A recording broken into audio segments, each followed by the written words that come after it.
Welcome to History and Politics with Dr. Brovkin. Today, my dear friends and subscribers and the visitors to my channel, is the 14th of August, and the issue at hand today is Russian confrontation with EU.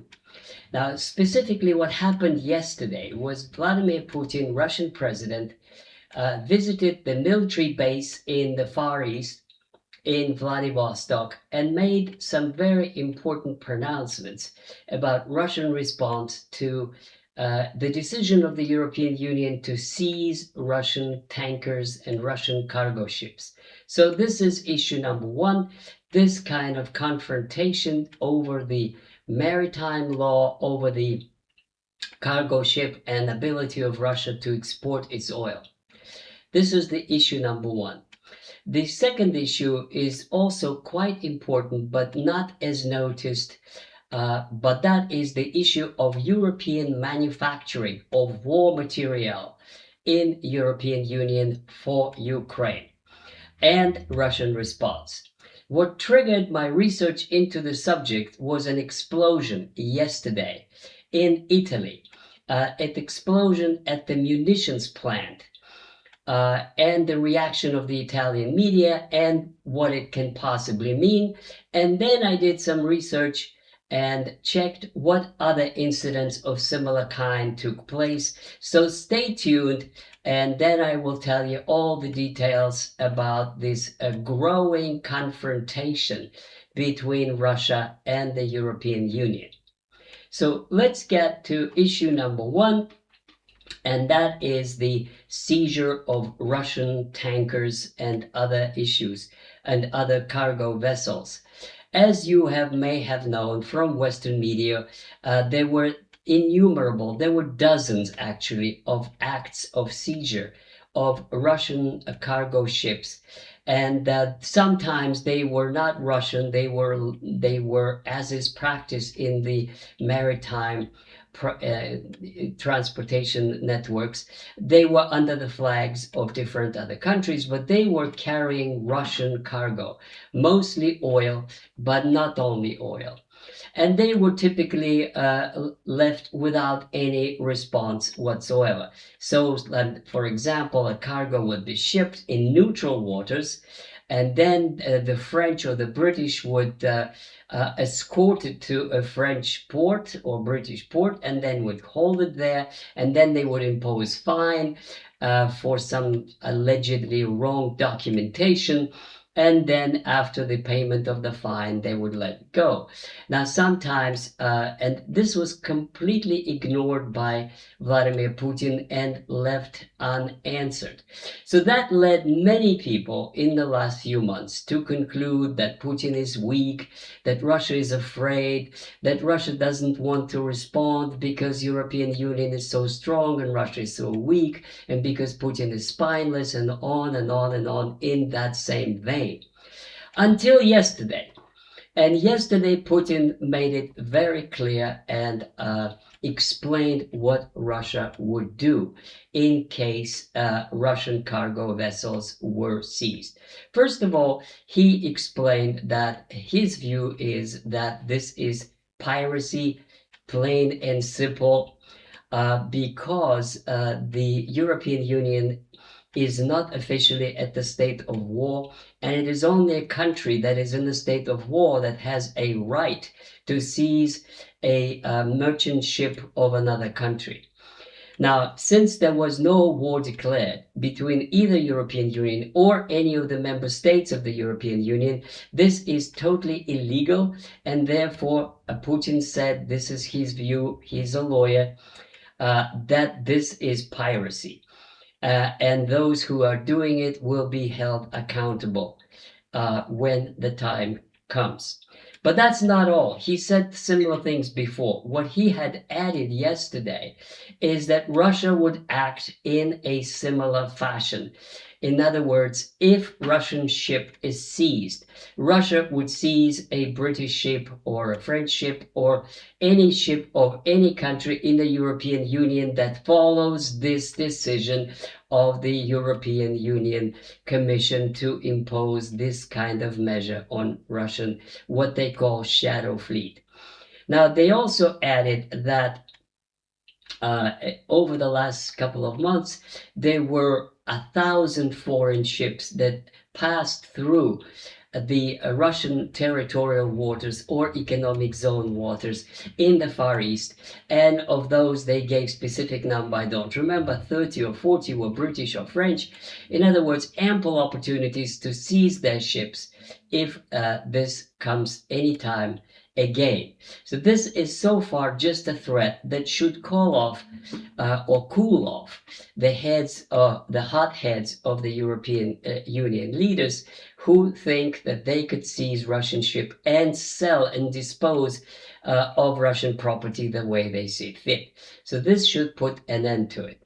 But now I go to the other and much more complex and serious matter, and that is that the European Union has openly declared that it has provided and it will provide war material for Ukraine. So this is no secret that they're doing it. Moreover, it's totally open who is producing what, and the Russians are knowing it too, and they published a list of factories and businesses and so on with addresses of the Russian Ministry of Defense, claiming that they are a legitimate target. So up to this point, this was like one suspicious incident, another suspicious incident. But what really exploded the situation into a public discussion, at least in Italy, was an explosion yesterday in a military munitions factory. So let me just give you a background. And the background that a couple of months ago, there was a Ukrainian attack on a girls' dormitory. And there were dozens of girls who died as a result. Now, what Western audiences do not know, and that the Russians have published this data, that the drone that hit the dormitory was made in Italy. And I wouldn't be surprised if the factory that produced the drone is the one that exploded yesterday. Now, that may be a total coincidence and have nothing to do with each other, these two events, but it sort of sounds interesting that it is the factory that produced the drone that killed the girls, exploded, and nobody died. It was a perfectly executed accident that did that. So the plant is listed as Simel Difesa Spa Colovero.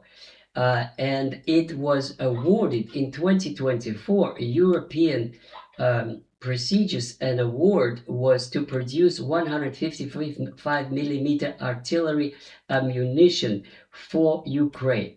And it was done at the behest of European Defense Agency, EDA, framework agreement set up by the European Union to deliver shells to Kiev. So this is official public source information. This was the factory that produced the shells for Ukraine. And then it was exploded. It generated immediately a discussion in Italian media as to whether there is a Russian trace, and a more general discussion to what extent Italy wants to be dragged into a war or confrontation with Russia. I read it as a serious sign to the Italians that they are not going to get away with producing war material to Ukraine and come away from it untouched. Now, what's interesting is that once this happened, then Other incidents of similar kind come to mind. And what I think immediately is a recent explosion in Bulgaria munitions factory. So here are the facts for you.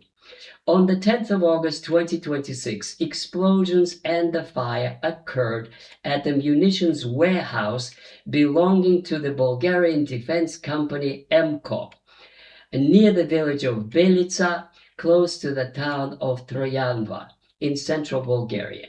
EMCO produces artillery, tank, and mortar ammunition, including Soviet standard calibers such as 122 millimeters and 152 millimeters that Ukraine forces use extensively.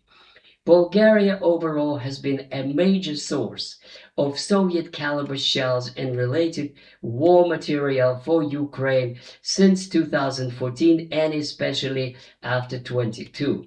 Former officials said a large share of Bulgarian production has gone to Ukraine in one form or another.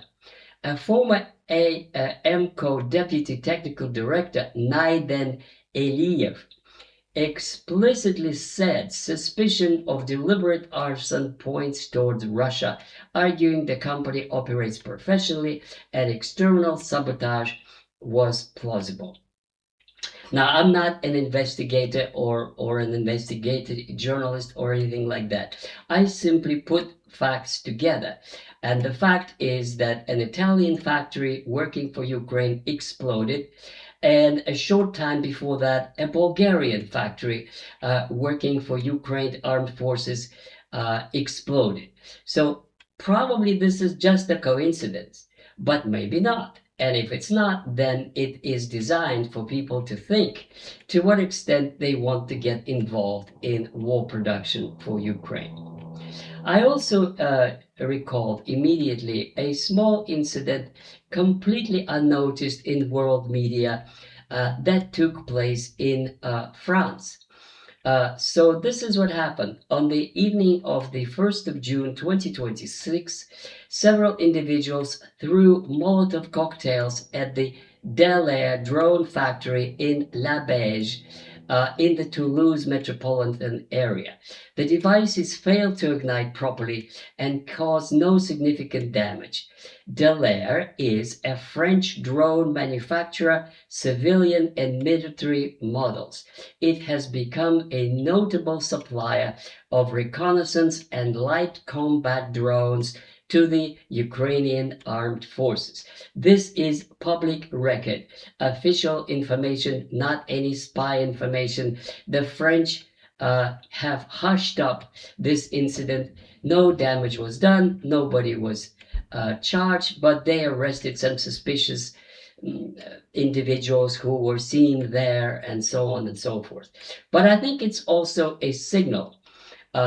It's a signal to France and to Macron, and most importantly to the French society, since elections are coming soon, next spring, to what extent France wants to get involved in a military confrontation with Russia.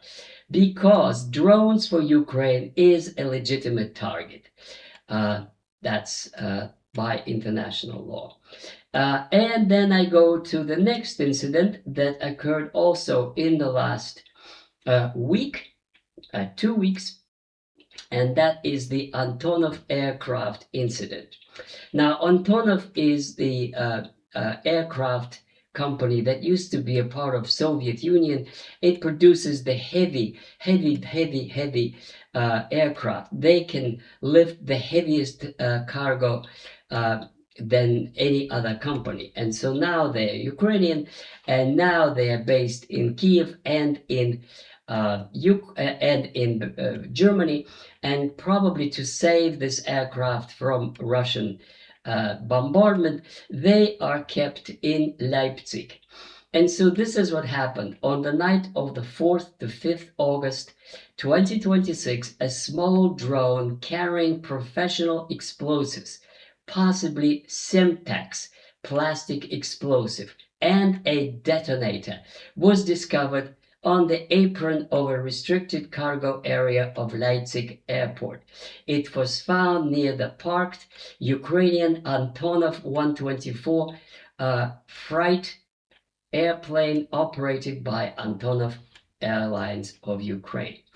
Now, obviously, this could also be just a coincidence, and it may have no trace to Moscow, most likely, who knows. But it is an interesting episode in a series of episodes that the cargo or munitions for Ukraine are becoming the center of at least attention of those who operate in Moscow.